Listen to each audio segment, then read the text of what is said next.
Let's go. Let's go. Tervist. Tere tulemast Priit Kuusiku podcasti. Oleme laivis, räägime Eesti undergroundi teemadel, algusaastatest, legendaarsetest tegelastest, kes kunagi aluse panid siin Eestimaa underground liikumisele, muusika toomisele, klubikultuurile, ürituste seeriatele ja nii edasi. Ja mu eelmine saatekülaline oli Meelis Meri. Aitäh sulle, Meelis. Mega saade. Väga meeldiv oli sinuga rääkida. Pean tunnistama, et võiks veel rääkida hästi pikalt. Ja täna on mul ka väga äge tegelane, kes samamoodi on seotud väga palju Meelisega, kuid täiesti omaette DJ karakter, igatepidi äge tegelane läbi aja, kes on Eestimaa siis underground skeenesse toonud nii palju muusikaliselt sisse, et mina nagu kõrvaltvaatana ikkagi ütlen, et tegemist on maailma tegijaga, ütleme niimoodi, kes on otsustanud lihtsalt olla rahulikuma sellise elurütmiga ja jäänud siia Eestimaale toimetama, et nagu me eelmisest podcastist aru saime, et väga suur tõenäoliselt poisid oleks läinud kuskile mujale. Nii et tegemist on P. Julmaga, Priit Julmaga Pärnust ja tema lugu on eriti põnev, et tema alustas oma karjääri, nii palju kui ma olen kuulnud, nagu muusikalist algaastat oli see hip-hop siis, eks ju. Ja. Priit, aitäh, et said tulla. Mega thanks, et saad jagada sellega, mida sa oled siin üle 30 aasta tegelenud Eestimaa pinnal ja välismaal igal pool. Ja huvi ongi see, et sina alustasid siis oma teekonda ju Pärnust, eks ju, sa oled Pärnus.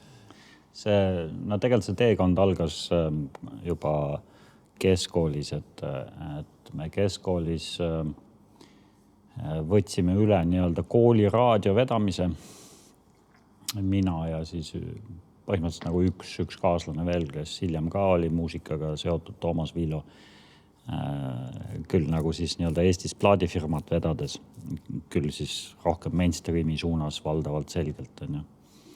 Aga et see muusikaline ja nagu selline tõsisem muusikaga kokkupuutumine hakkas sellest kooli raadiost, et kuigi see muusikaline huvi oli varem ka juba, eks, aga ütleme, et siis ta võib-olla kuidagi natukene muutus süsteemsemaks ütleme niimoodi.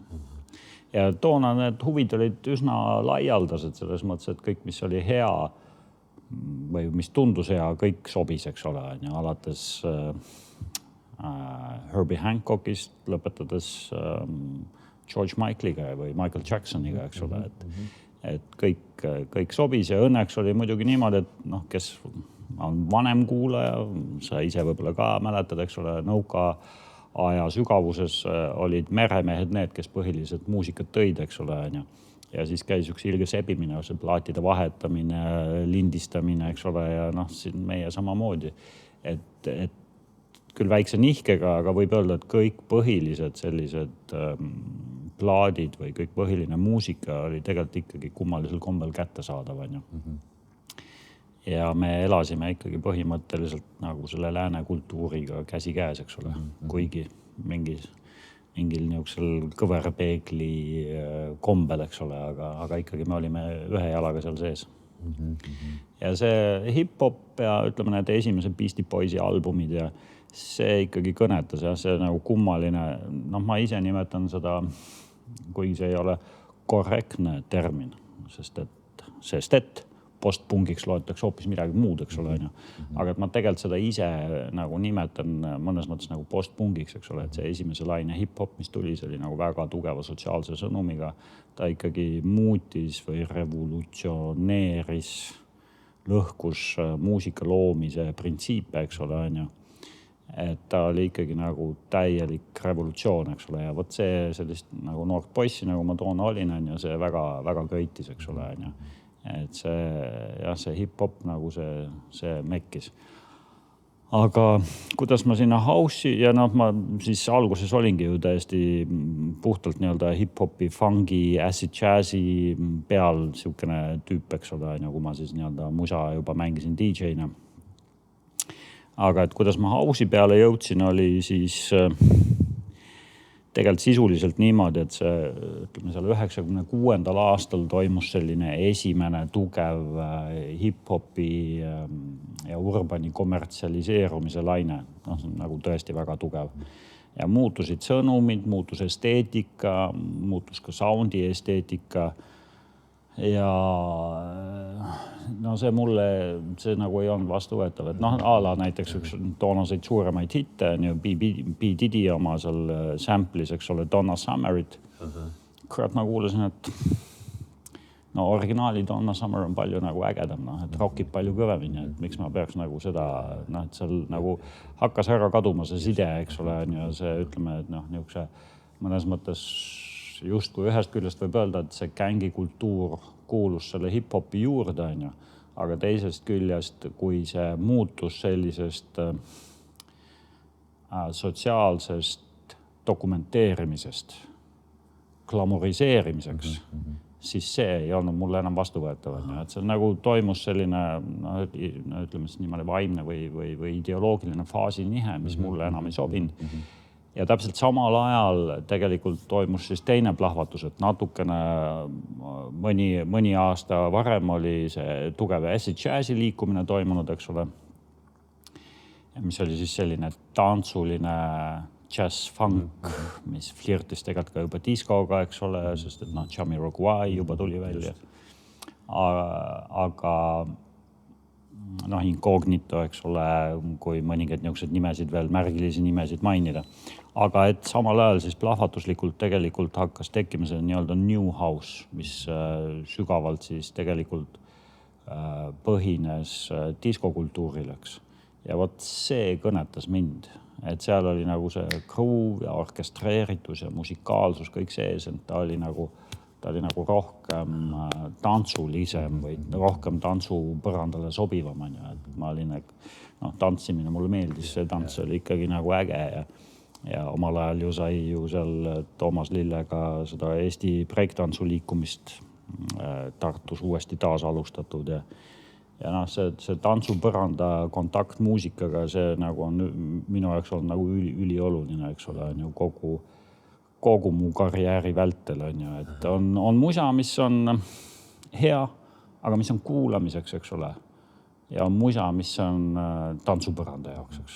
Ja seal peab nagu, no sa pead nagu olema võimeline seda vahet tegema, sest et muidu, kui sa hakkad tantsupõrandal mängima musa, mis on kuulamiseks, siis sa lihtsalt tapad selle energia ära, eks ole.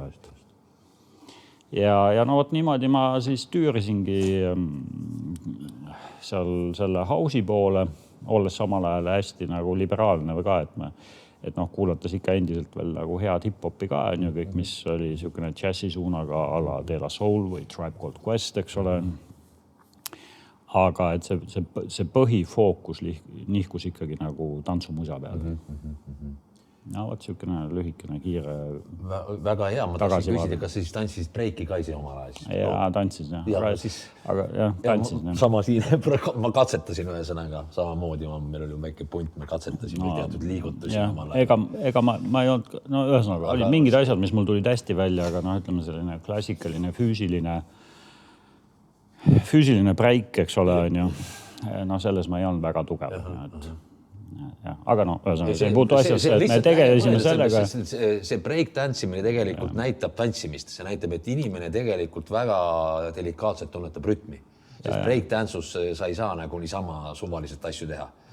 You have to be on it, on the beat. You know. Iga liigutus on selline, et ühesõnaga selle taustaks tahan öelda, et tantsimine ja nüüd ma saan aru väga hästi, miks sa nagu kehaliselt tahtsid väheke rohkemalt nagu liikumist saada. No, muusika, mis kõnetab, täiesti mõistab. Ja siis on nagu, see oli siis umbes, mis aastatel sa siis ühesõnaga alustasid, ütleme niimoodi nagu hip-hopi nagu korjamist ja siis nagu millal sa nagu house'i peale hakkasid vaikselt üle minema? No ütleme niimoodi selline tugev plahvatus minu kui muusika kogu ja siis no, natukene aega hiljem kohe ka kui DJ-na toimus siis 92. 93. aastal. Ja see tuli sellest, et no elu viskas mind ühesõnaga niimoodi, et andis mulle võimaluse minna elama ja tööle Moskvasse, on ju. Ma 5 aastat elasin seal ja töötasin. Ja noh, siis ühesõnaga, rahvusvahelises firmas, palk oli hea, on ju, palk oli nii nagu Lääne-Euroopas, eks ole. Tol ajal see oli nagu ikkagi kõrvulugustav vahe, on ju. Siin see nagu taseme ja siis Euroopa taseme vahel. Ja see võimaldas mul tegelikult hakata koguma muusikat. Et mul oli vahendid. Oli vahendid. Ja kohe ma tellisin endale ka plaadimängijad, eks ole. Ja mul Moskvas tekkis kontakt. Ühesõnaga, seal oli niisugune süsteem kultuuriliste erinevuste tõttu, et varajases 90ndate alguses hakkasid lääne plaadifirmad saatma Moskva raadiotes uut muusikat, promoplaate. Et ikkagi nagu uus turg, mingisugune glasnost, mingisugune avanemine, et saadame sinna, vaatame, kuidas haagib taha, et ikkagi nagu uus turg, eks ole. Selle muusikaga muidugi ei olnud Moskva raadiojaamades mitte midagi teha, eks ole. Ja siis need muusika editorid, nemad nädalavahetusel toimus üks nagu niisugune muusikaturg iga nädalavahetus, on ju. Ja siis need raadiomuusika editorid, nad müüsid seal neid plaate, millega neil ei olnud midagi teha. Ja see situatsioon oli ikkagi selline, et ma sain musa kätte ennem, kui see tegelikult ilmus, eks ole. Ehk siis ma olemata ise mingisugune rahvusvaheline recording artist ja olemata selles promopooli süsteemis sees, ma tegelikult elasin juba seda elu, eks ole. Et ma juba sain kätte musa varem, kui see ilmus, eks ole. Ja see ajendas, see ligipääs nagu musale oli nagu väga lai ja sügav ja see ajendas nagu koguma.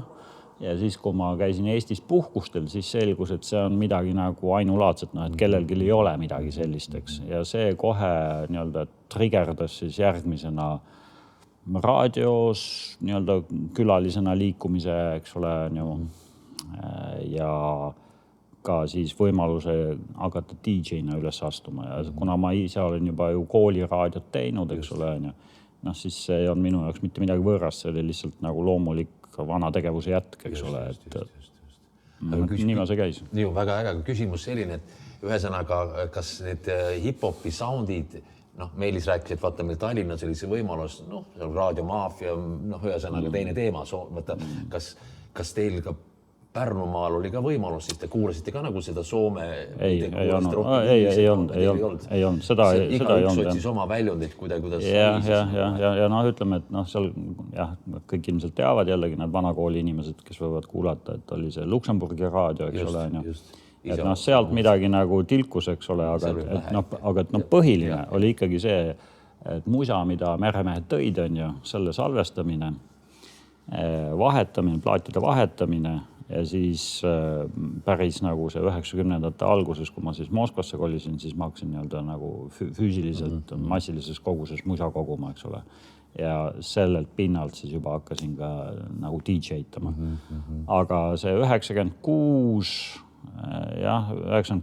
97, vaat siis seal ma nagu vahetasin seda teemat, et hakkasin rohkem tegelikult nagu tantsumusa mängima.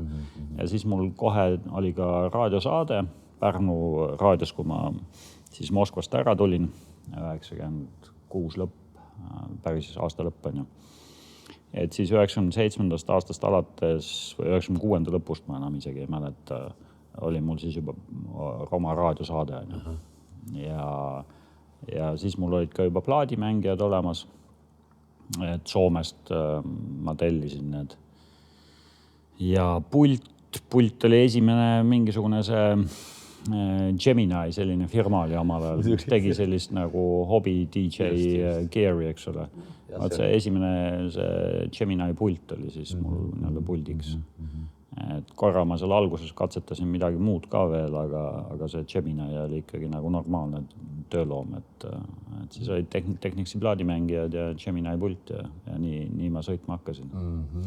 Ja siis tol hetkel oli juba Tallinnas ka, eks ole, plahvatus toimunud ja siis oli Kilingi-Nõmmes ja Tartus ka, Tartus oli Neuron Face ja Kilingi-Nõmmes olid siis, eks ole, Rando Sulg ja Estrada ja Ero Jakobson. ja Pärnus olid noored poisid referentsinstrumentsi nii-öelda kollektiivi nime all, Arto ja Silver, kes jällegi suhtlesid Kilingi-Nõmme nii-öelda tiimiga, eks ole.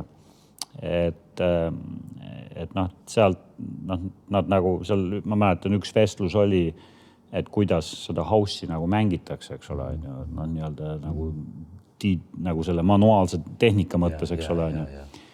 Aga noh, see oli, see kuidagi oli nii iseenesest mõistetav minu jaoks kohe, et noh, kuna jällegi see varajasem kogemus kõik juba alates, eks ole, sellest kooliraadiost ja see loogika nagu oli nii lihtsasti hoomatav ja arusaadav, et siis ma sealt piisas nii-öelda sellest ühest vestlusest ja oli see nii-öelda see house'i asi käes. Aga ikkagi nagu ma alguses ikkagi nagu harjutasin palju, et et siis seal on nagu, eks ole, selle DJ-nduse juures on nagu mitu olulist nagu aspekti, millest koosneb see väljendusvahendite pagas, eks ole, kui niimoodi semiootiliselt väljendada, et üks on puhtalt see oskus biiti hoida kokku panna, eks ole, aga sinna sealt edasi on kohe ju siis tegelikult nii-öelda nagu see programming, eks ole, et mis lugusid, mis järjekorras sa mängid, mis sobivad helistikuliselt, kuidas sa neid mängid, eks ole, kuidas need muusikalised fraasid jooksevad.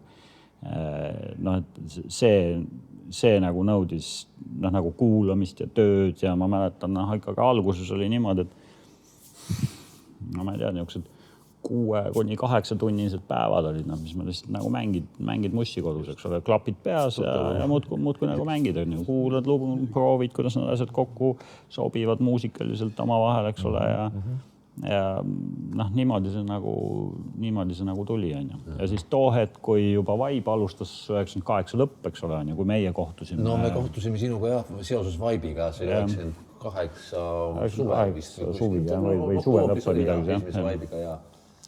No siis tolleks hetkeks oli ikkagi nagu see house nagu niimoodi kontides, et mingit nagu küsimust ei olnud, et kas ma sobiks sinna või mitte või et et see ühesõnaga. House'iga on sul kindlasti hea side ka. Huvitav oli ka see, et tol ajal siis olid väheke nagu hip-hop, Gruusi nagu vist nii palju eriti ei olnud neil siin, aga ikkagi sa olid nagu hip-hopi skeene, siis nagu house'i skeened olid ju väheke ikkagi erinevad inimesed ikkagi selle taga, eks, et ei olnud päris niimoodi, mängiti nagu erinevad skeenedel mehed mängisid, ikka hoiti nagu ühte, aga see on jumal väga äge, et sa nagu tegelikult leidsid oma soundi, et kui me vaatame nüüd praegu seda Vibe'i ajal saite kokku Meelismerega, eks ju, ja siis te hakkasite looma Ruurlased või Tiipi, põhimõtteliselt nagu seda soundi, millega te tegelikult saite üle maailma tuntuks, põhimõtteliselt te olete siiamaani tuntud. Et selles mõttes, kas sa saaksid meile rääkida üldse kogu seda väikest loominguprotsessi, kuidas te olete liikunud, Meelis siin väheke rääkis, et esimese ovumi nagu lindi, seda nagu plaadilepingut ühesõnaga vähekse nüanssi rääkis, et kui sa oskad meile rääkida põnevaid lugusid selle koha pealt või sinu nagu sellist karjäärilist asja, seda nagu kulgu, kuigi te praegu veel toimetate rahulikult edasi ja kütate veel, ei tea, kui kaua veel edasi, eks ju. Ma ei teagi, mis ma siis nüüd pean rääkima selle küsimuse peale või mida Meelis juba on rääkinud. Vahet ei ole, aga küsimus on lihtsalt selles, et kuidas sinul olid nagu selle aja assotsiatsioonid, et kuidas see Vibe nagu, kas ta tõi sul ka muusikaliselt esile tänu sellele, et oli võib-olla väike teistsugusem üritus või mida iganes. Ühesõnaga, seonduvalt sellega väga palju asju kerkis esile. Ühesõnaga, see on niisugune iseenesest nagu lahe lugu, aga kõik see sündis üsna orgaaniliselt. Ühesõnaga, kui ma seal Pärnus olin, siis tutvusringkonnas oli päris palju noori, kes tegelesid nagu musaga, nii-öelda bändi, kes tegid bändi. Peamiselt olid see siis niisugune nagu noored, see noori indie-bändide selline liikumine ala, näiteks Cityman. Ja see huvi mul nagu tekkis kohe üsna ruttu, et nii kui ma selle house'i peale olin läinud, siis tekkis huvi nagu hakata, eriti just nagu kui sinna deep house'i peale läksin, eks ole, et ma sain aru, et ütleme sellist new house'ilikku, hästi arranžeeritud ja orkestreeritud musa ma siin nüüd praegu üksi Pärnus, mis asja kellega, eks ole, et unustage ära.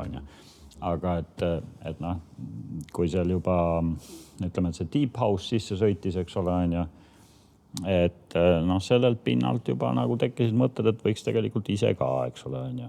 Ja noh, isegi sai mingisuguseid katsetusi tehtud ja isegi korra nagu selline tegelane nagu Meelis Tauk, kes oli pikka aega ka seal Tanel Padari juures nii-öelda kidaramees ja mootor. Tema oli alguses Pärnus, eks ole, ka töötas raadios ja tal oli nii-öelda väike see produktsioonistuudio seal, et isegi nii-öelda seal Taugi juures korra käisin, et noh, arendaks mõtteid edasi ikkagi juba arranžeeringuks, eks ole. Aga no ei olnud aega ja kuidagi need noh, ikkagi nagu toores oli see know-how ja oskus ka ikkagi veel, eks ole. Ja siis, kui me Meelisega 98 lõpp, siis hakkasime Vibe'il koos mängima, siis meil tegi kohe, meil oli siis juba mussi teinud, eks ole, ja musaharidusega ja tegi kohe nagu sellise pakkumise või viskas küsimus õhku, et kuule, äkki nagu peaks ka nagu tegema midagi, eks ole. Ja ma olin kohe nõus, et muidugi teeme. Ja siis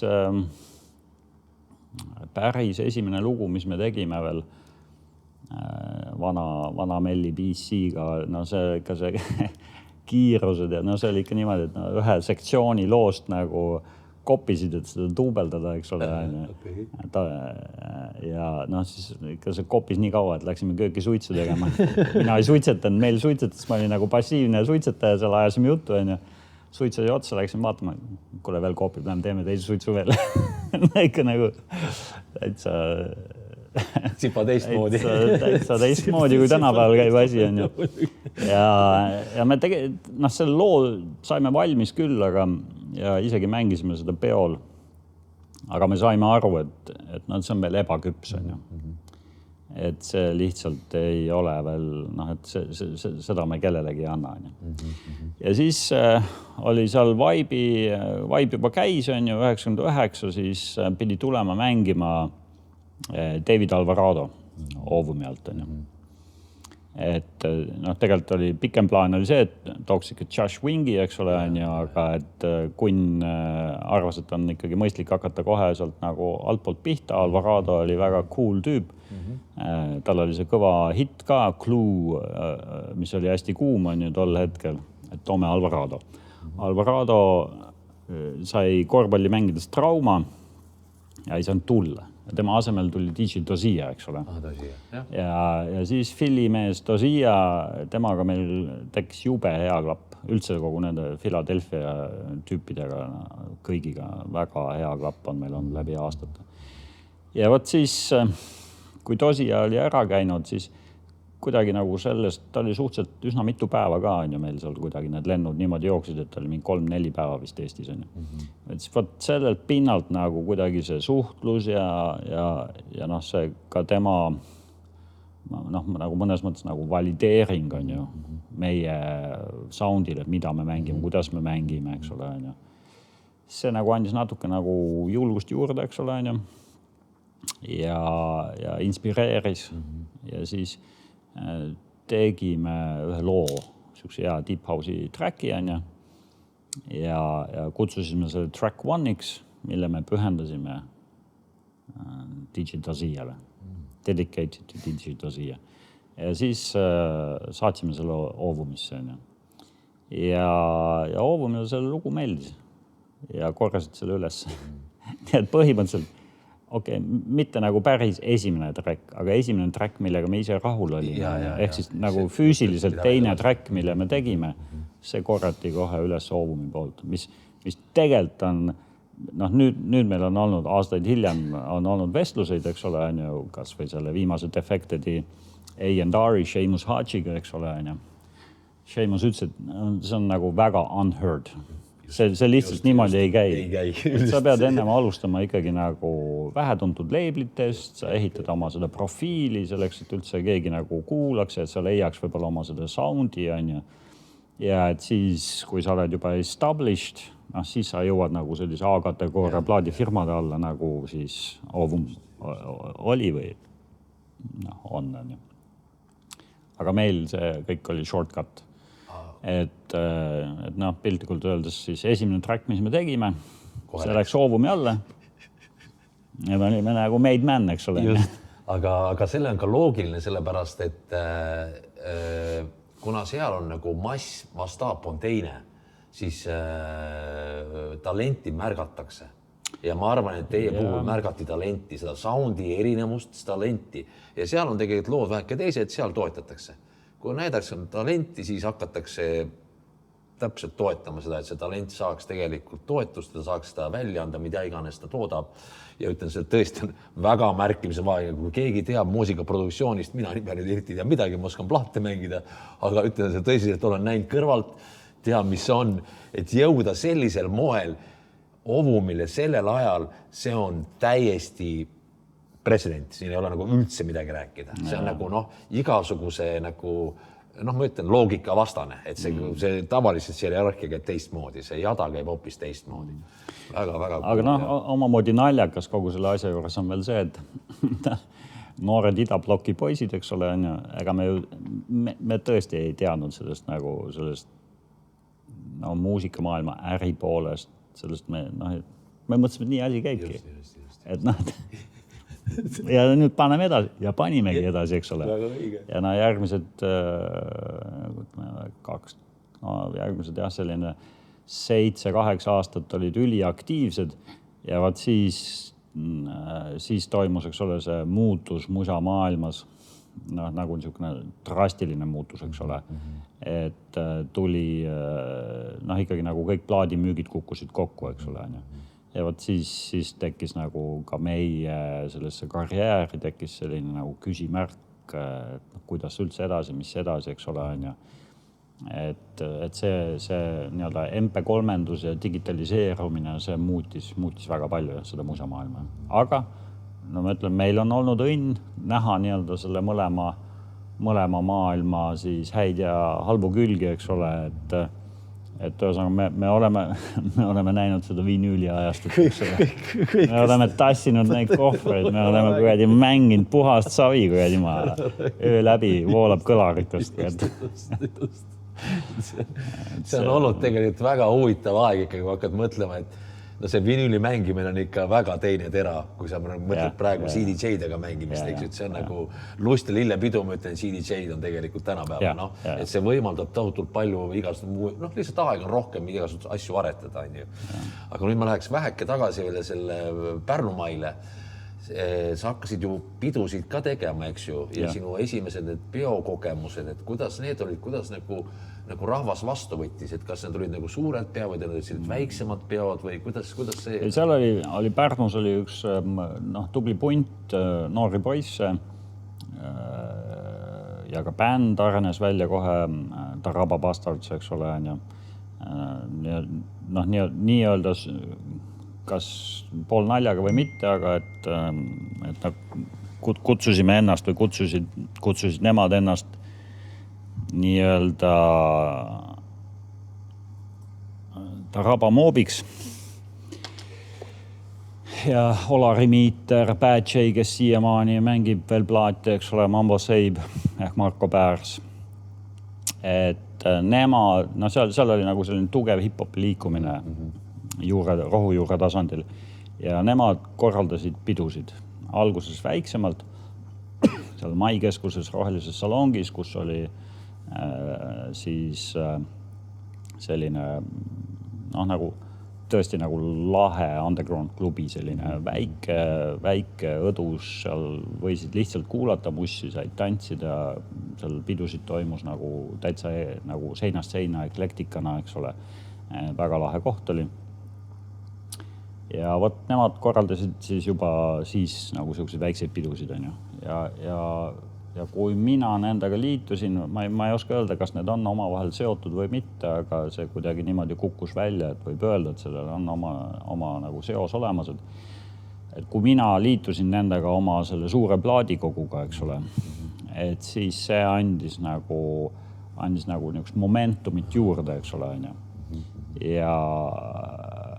Ja siis kohe tekkis ka nagu julgus korraldada suuremaid pidusid, eks ole, alguses siis Taku klubis.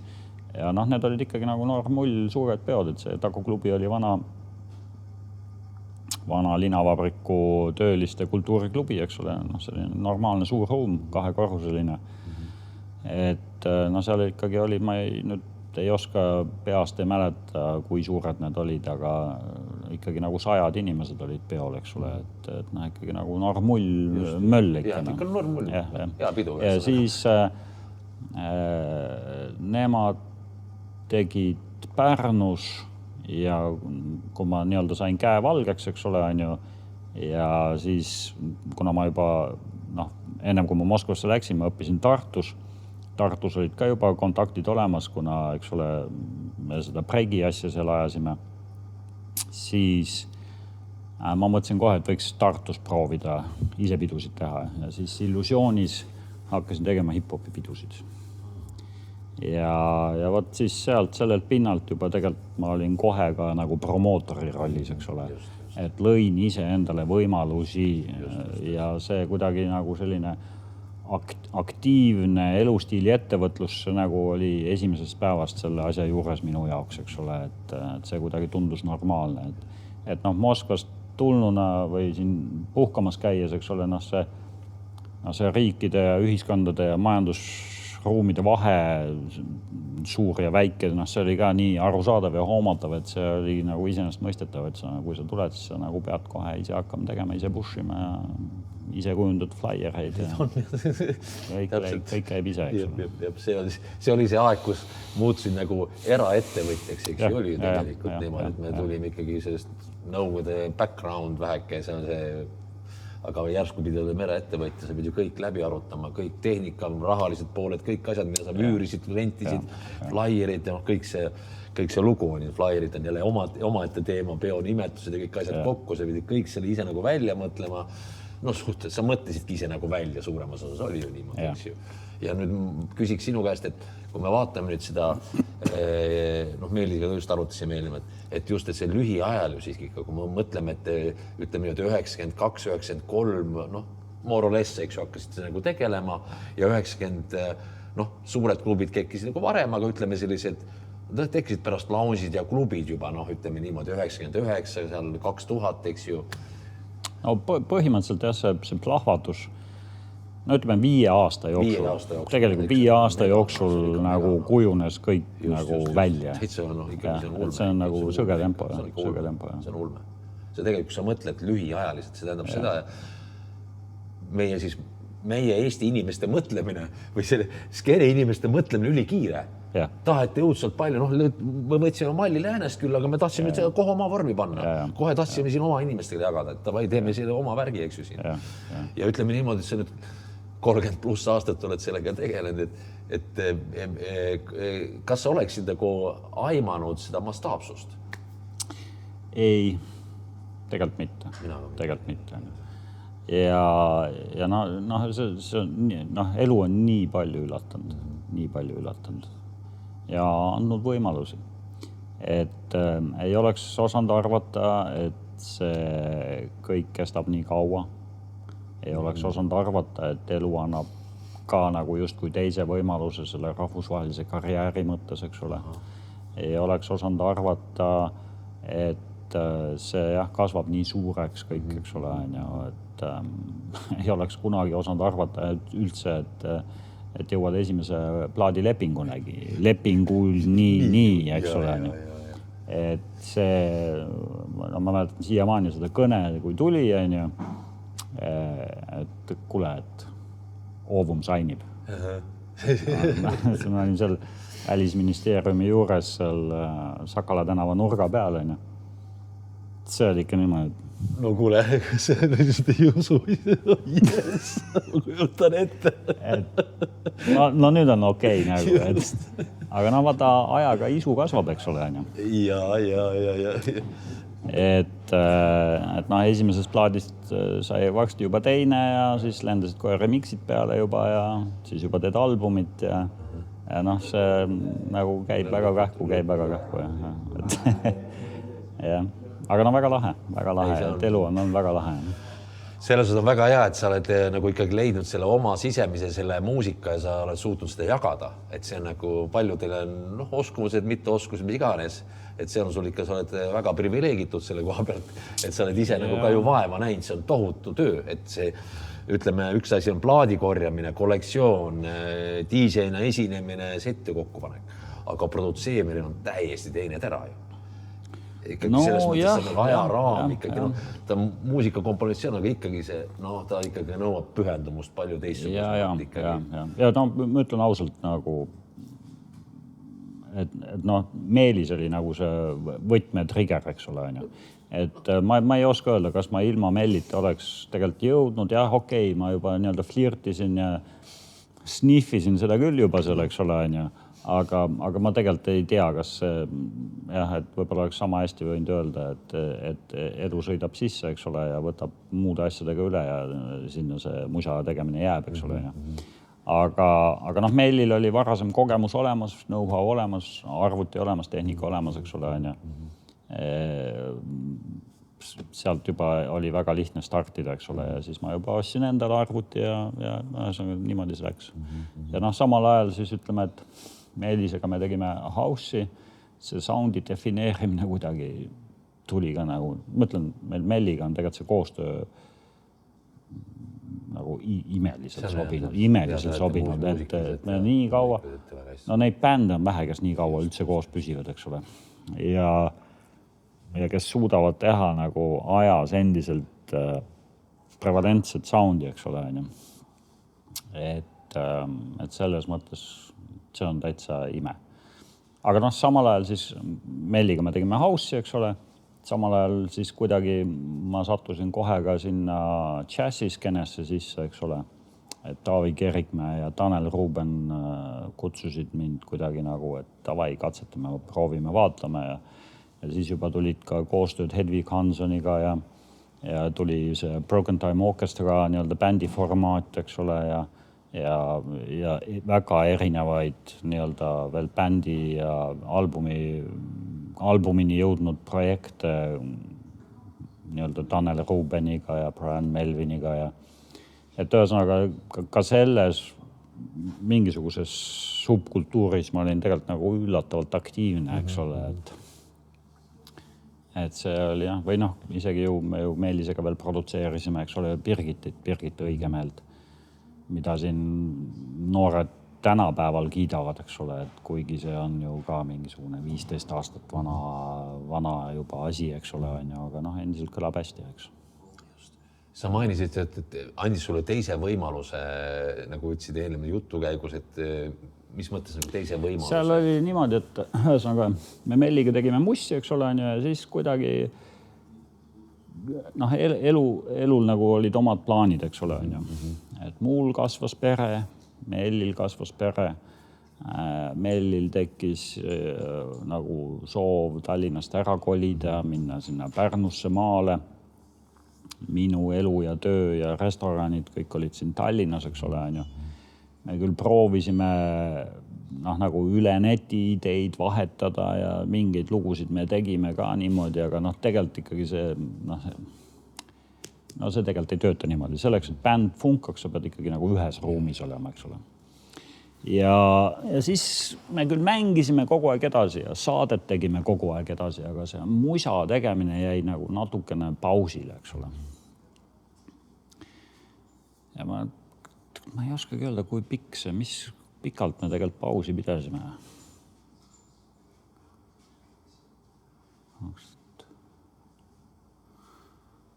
See võib olla isegi, tegelikult ma võin praegu eksida, aga see paus võis isegi äkki olla mingisugune 7 aastat või?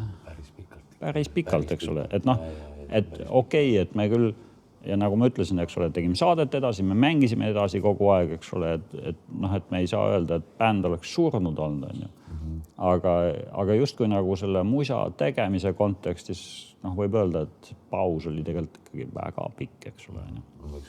Ja siis tekkis siukene jälle mitu asja ühe korraga, mis nagu justkui näitab, et elul olid omad plaanid varuks, eks ole. Ühesõnaga, ühest küljest meil kolis tagasi Tallinnasse, eks ole. arutasime juba, et peaks hakkama mussi tegema, eks ole. Siis see kõik toimus nagu jällegi väga lühikese aja jooksul, eks ole, on ju. Läksime perega Londonisse puhkama. Linnaliini bussis näen Defected A&R, kellega me nagu 20 aastat parem koostööd tegime. Ja noh, ma ei ole üldiselt nagu väga selline nagu impulsiivne ja aktiivne suhtleja, eks ole, et ma pigem alati eelistan, et kui mulle jäetakse ruumi ja kui nagu teistele inimestele jäetakse ruumi, eks. Aga mul ei tekkinud too hetk kahtlust ka mitte, ma nagu nägin teda, tõusin kohe püsti, läksin, ütlesin.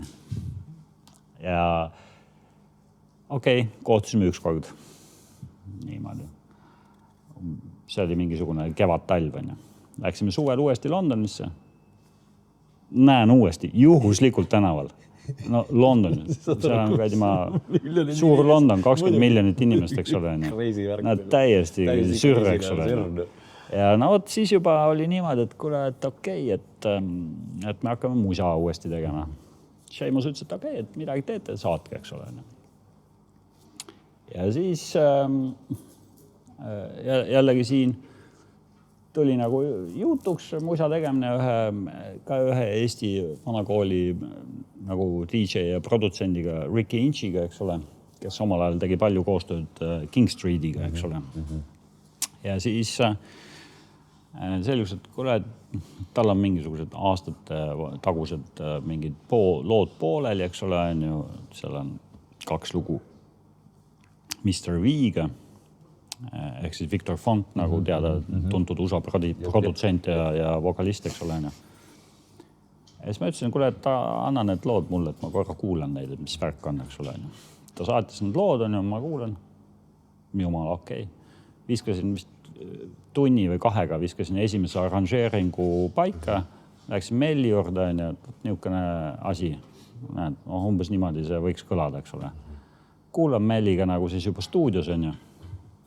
Jumala lahe. Jumala okei. Lahe, let's go. Ja siis, aga noh, seal nagu, lõpuks me nagu tegime selle nagu originaalloo ikkagi nagu päris tugevalt ümber, eks ole, on ju.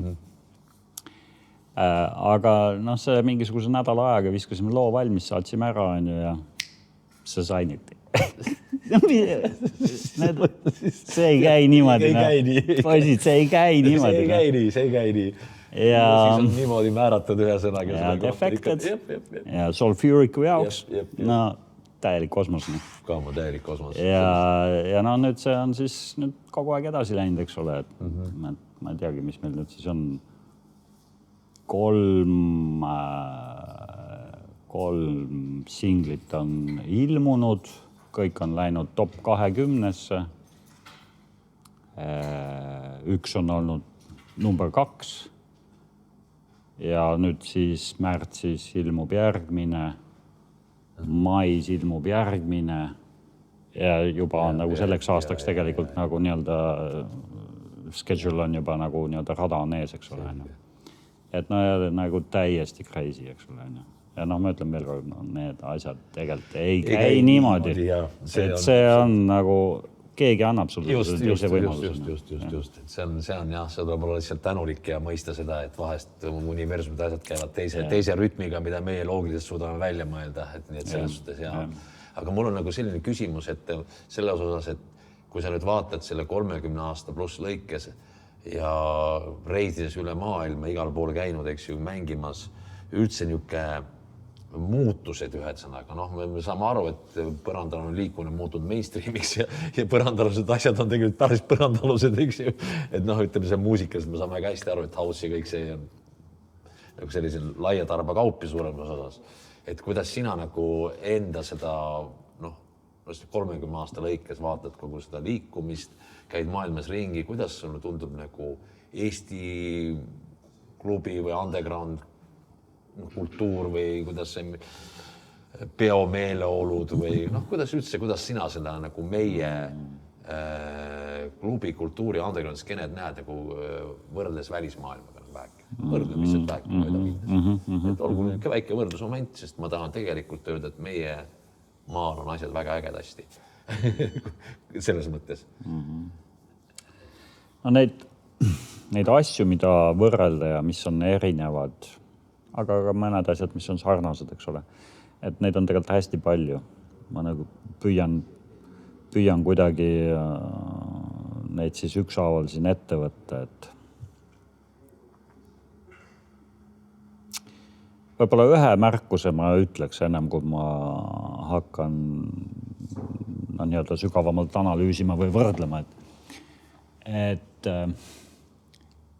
Eestis muutis COVID väga palju.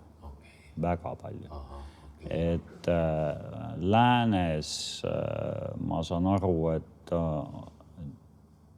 on olnud, ühesõnaga jutud on olnud erinevad. Et osad on öelnud, et on muutnud, osad on öelnud, et ei ole muutnud, see on ka kultuuriruumiti erinev, eks ole, et kus ja kuidas ja mida on juhtunud, eks ole, on ju. Aga et ma ütleks, et võib-olla see muutus ei ole olnud nii drastiline. Ja nüüd, miks see siis on drastiline Eestis, eks ole, on ju. Et ennem COVIDit oli ikkagi, no võib-olla mingisugused allhoovused olid tunnetatavad, eks ole, on ju. Aga et see COVID tekitas nagu sellise tugeva katkestuse noorte sellises arusaamises, mis asi on üldse nagu klubikultuur ja mis asi on DJ-kultuur. Et need on erinevad asjad, aga nad osaliselt on ülekattuvad asjad, eks ole. Ja võib-olla selline kõige suurem või kõige drastilisem muutus ongi toimunud selles DJ-kultuuris. Et ühesõnaga ma üldistan ja kindlasti on keegi, kellele ma teen liiga. Et ärge siis pahaks pange, on ju. Aga et üldistades noored ei oska mängida mussi. Et kui ma olen neid käinud kuulamas, eks ole, on ju, siis no see tegelikult on lati alt läbi jooksmine, eks ole. Ja on jutte, et siin mõned on arenenud, eks ole, ma ei hakka üldse nimesid nimetama, et mõned on siin arenenud aastatega ja asi on paremaks läinud ja aga see üldpilt ei ole tegelikult okei. Et ühesõnaga, mis ma tahan öelda, on see, et meil on siin väga suur osa sellest kultuurist on nagu selline väike kohalik kultuuri fenomen, väike kohalik kultuurielu, aga see ei ole võrreldav ega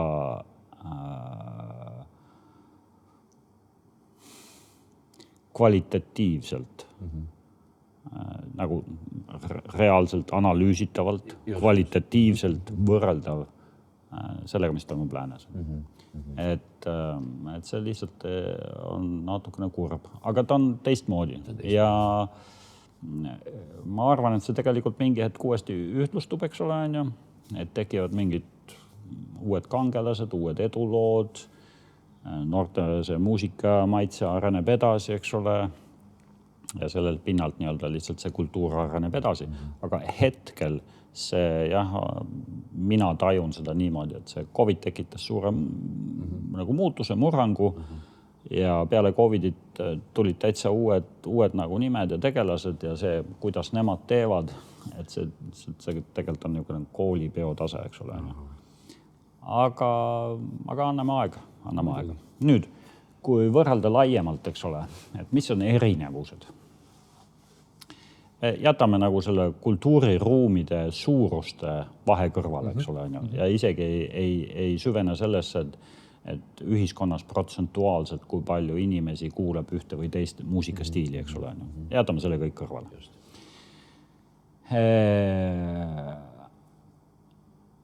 Eestis on tohutult palju ageismi, aga kuuldavasti Soomes ka näiteks, eks ole. Seda UK-s ei ole, Kesk-Euroopas seda ei ole. Et ühesõnaga, sa võid peole minna,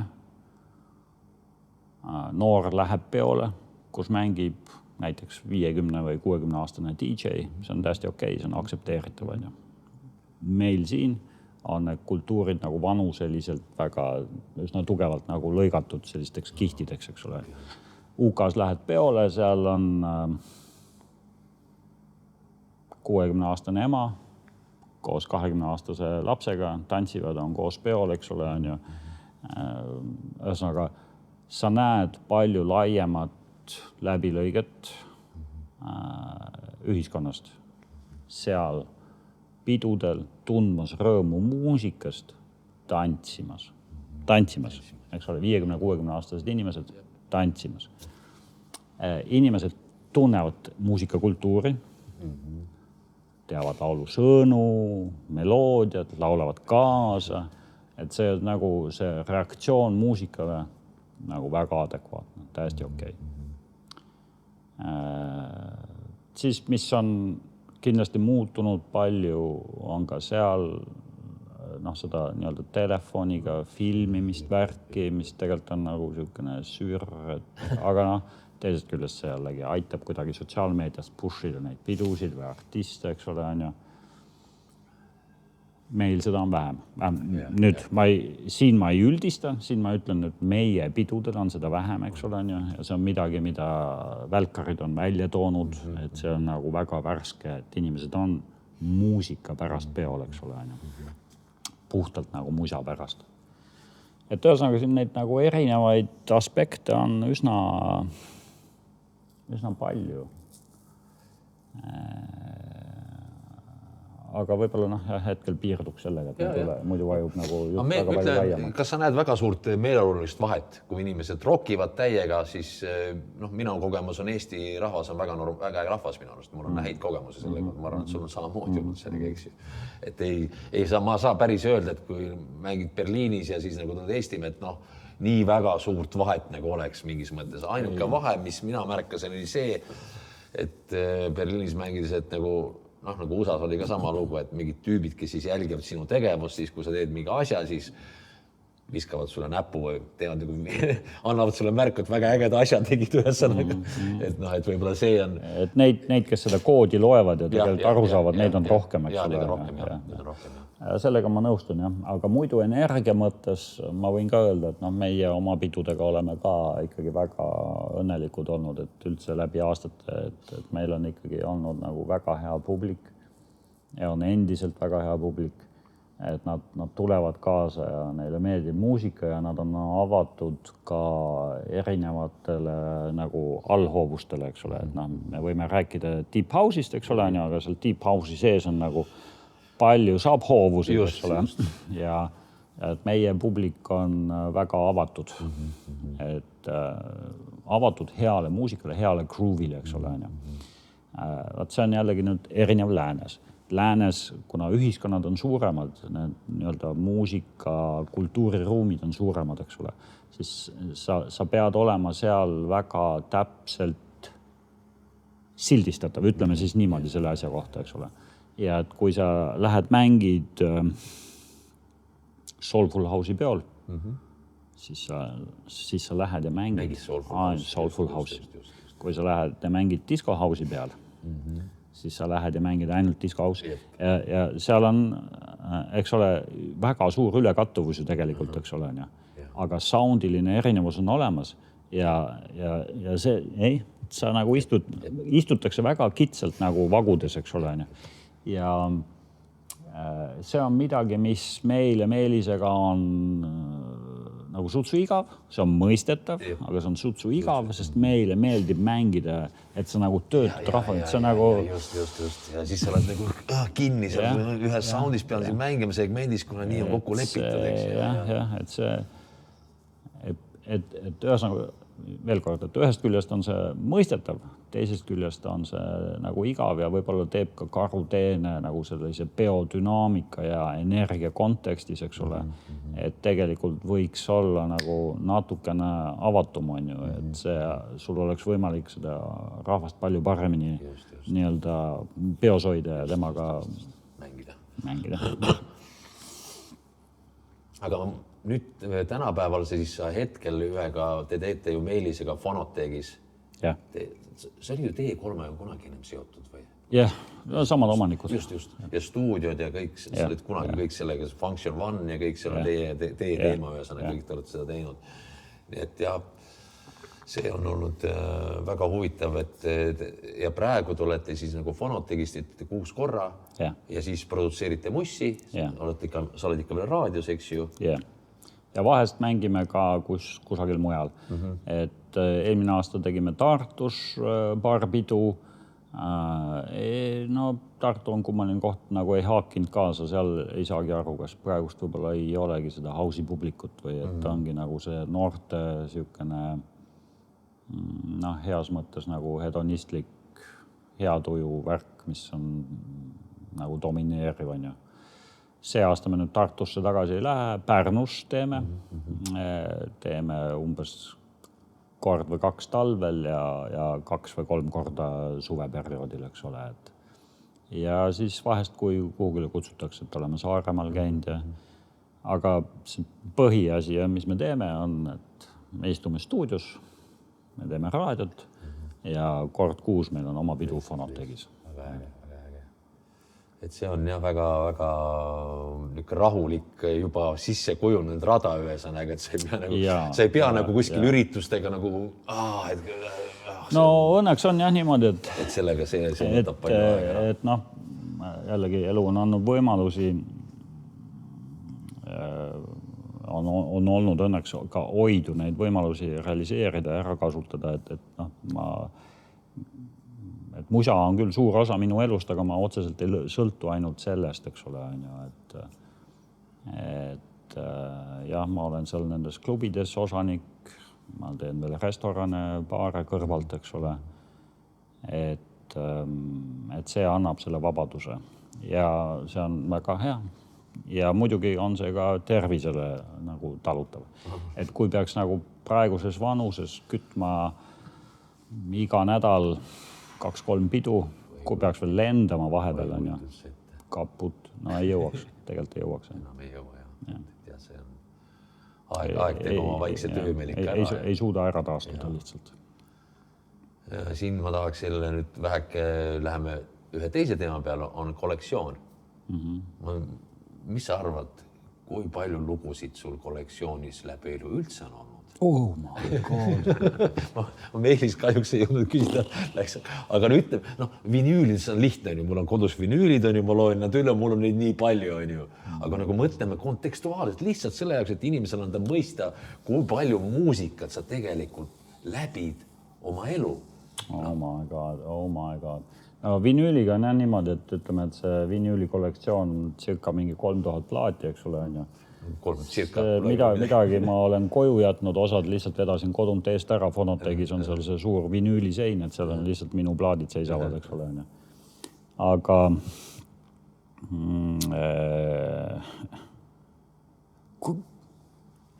see on tegelikult see hea küsimus, aga no ma arvan, me räägime ikkagi circa mingisugusest 100 000 loost. Ma arvan küll, jah. Ma arvan isegi rohkem. Ja ma arvan, et sul on isegi rohkem, ma oletan, et ma ise olen ma olen mitu tänu arvutile siis ühe kollektsioon ära kaad, lihtsalt oskamatus ja nii edasi, et mitu kollektsiooni, plaatidega oli lihtne. 3000 plaati võin teile öelda, et see ei ole väike kollektsioon. Mõnede maailmameistri, kellel on 10-20 000 plaati, aga ütleme ikkagi juba 1000 plaati on päris mõnus kollektsioon. Mul üks ühesõnaga neid... Aga kui me sealt üles läheme, ma ütlen, see on juba täiesti teine level tegelikult. Aga no, ma ütlen, et seal digitaalsusel on omad plussid ja omad miinused, eks ole. Aga jah, et ütleme, ikka 100 000 pluss lugu, ma arvan küll niimoodi. Ja see 3000 plaati on okei, aga need jäid jalusse, eks ole, on ju nii-öelda pereelule jäid nad jalgu. Aga mul on üks hea tuttav ammune nooruspõlve sõber, kes ka DJ on, eks ole. Mitte Eestis ei ole. Temal on niimoodi ka, et ütles, et nende vinüülidega tänapäeval pole suurt midagi teha, et tal on mingi circa 20 000, need on kuskil lockboxis nii-öelda ära ladustatud ja siis ta vaatab aeg-ajalt mingisuguseid asju, mida ta arvab, et ta tegelikult enam ikkagi ei kasuta ja ei jõua isegi nende kuulamiseni, siis müüb üsna okei, et mitte öelda kalli raha eest, müüb siis diskoksis maha, eks ole. Et need on ikkagi nagu väga suured kogused tegelikult, et see on ikkagi nõuab eraldi korteri. See on täiesti, sul võib olla mingi laoruum, kus sa need kõik paned ja selles mõttes ja. Et ja siis ma mõtlesin, et küsiks sinult nüüd väheke neid lugusid ka, ma palusin siin Meeliselt saime 5 lugu kätte, nüüd ma palusin sinult neid pärleid või neid huvitavaid lugusid, mis sind on kunagi kõnetanud. Et kui sul on võimalust, meil on neid lahti väheke seal. Okei, ma seletan lahti, ma korra võtan omal märkmed ette. Ja rahulik ja siis me saaksime neid lugusid nagu... Lõpetuseks, jah. Ja siis me teeme selle lõpusegmendi ka ühe sõnaga arvatavasti. Jah. Et ma võtan ajalises järjestus, ma nagu püüdsin tegelikult mõelda, eks ole, just nimelt selles kontekstis, et kuidas ma puutusin kokku tegelikult nii-öelda tantsumusaga, eks ole. Ja no ma hüppaks nagu üsna kaugele ajas tagasi, et päris sinna 80ndate keskpaika ma ei läheks, eks ole, on ju. Sest et siis ma olin rohkem ikkagi tegelikult, ma ütlen selle hip-hopi peal ja ütleme nagu laus, tantsumusa või millele tantsumusa kultuur tugineb, ütleme Kraftwerk ja kogu see temaatika, et ma selle jätaks kõrvale, eks ole. Aga ütleme siis 89. aastast Adeva, Respect. Et see oli ikkagi nagu, see lugu rockis. See ikkagi nagu, see oli lahena. Ja see, siiamaani ma seda aeg-ajalt mängin, eks ole, et ta on ikkagi nagu superversioon, eks ole, sellest Respect loost, eks ole. Et soovitan kindlasti kõigile kuulata, on ju.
Respect me, baby, when we're all alone. Respect me, sugar, when you come home. Respect me, baby, when you know it's all so good. Respect me, baby, like I know you could. Respect me, respect me, respect me. Gotta have a little bit, just a little bit.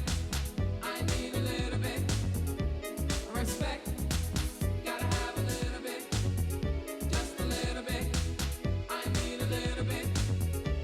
Respect, come on and respect me when I'm cooking. Come on and respect me when I'm cleaning. Come on and respect me when I'm working.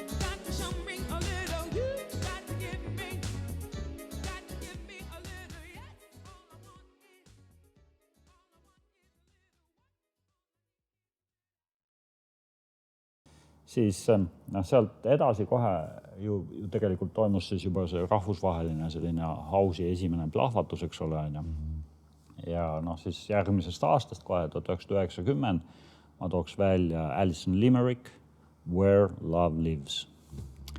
Ma arvan, et see on niisugune hümn, mida ka kindlasti kõik paljud teavad, eks ole, Teame seda. et see on ka nagu täiesti ajatu. Siis sealt edasi järgmine aasta, 1991 on ju, ja juba ka siis New Groove Records, eks ole, on ju, New York, otsaga New Yorgis, Briti mees Dave Lee ehk Joey Negro andis oma esimesed lood seal välja. Lood on Feel It and Do What You Feel. No, imelised trackid, no. Jällegi siiamaani mängin neid, eks ole, super hea, eks ole. Ja siis nüüd korraks siis hüppaks kohe edasi juba 93. aastasse, kus ikkagi minu jaoks siis nii-öelda Masters at Work kuidagi kehtestas ennast, eks ole, et Can't Get No Sleep.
ja samal aastal tuli kohe New York and Soul'i see Nervous Track. Ja noh, need olid ikkagi nagu absoluutselt nagu sellised ikka landmark trackid, eks ole, on ju.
ja noh, võib-olla viimaks ma siis märgiks ära veel 2 lugu, on ju. Et tegelikult nagu sellest toona, võib-olla isegi 3 lugu, jah. Et sellises toonases nagu selle 90ndate keskpaigas siis nüüd oleme otsaga, on ju, kui siin Eestis ka just see plahvatus hakkas tekkima, on ju. Et noh, siis olid nagu 2 lugu, mis olid nagu hästi nagu siuksed lennukad, on ju, mis tõmbasid nagu rahvast kaasa, eks ole, et nad aitasid nagu sellel nagu aitasid nagu justkui nagu seda kanda kinnitada selles underground skenes, eks ole, mis oli just nagu nii-öelda siis ju õide puhkemas, eks ole, et siis Everything But The Girl, lugu Missing ja Todd Terry remix on ju, 94.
Since you've been there, and now you've disappeared somewhere like out of space. You found some better place, and I miss you like the deserts miss the rain, and I miss you. Miss the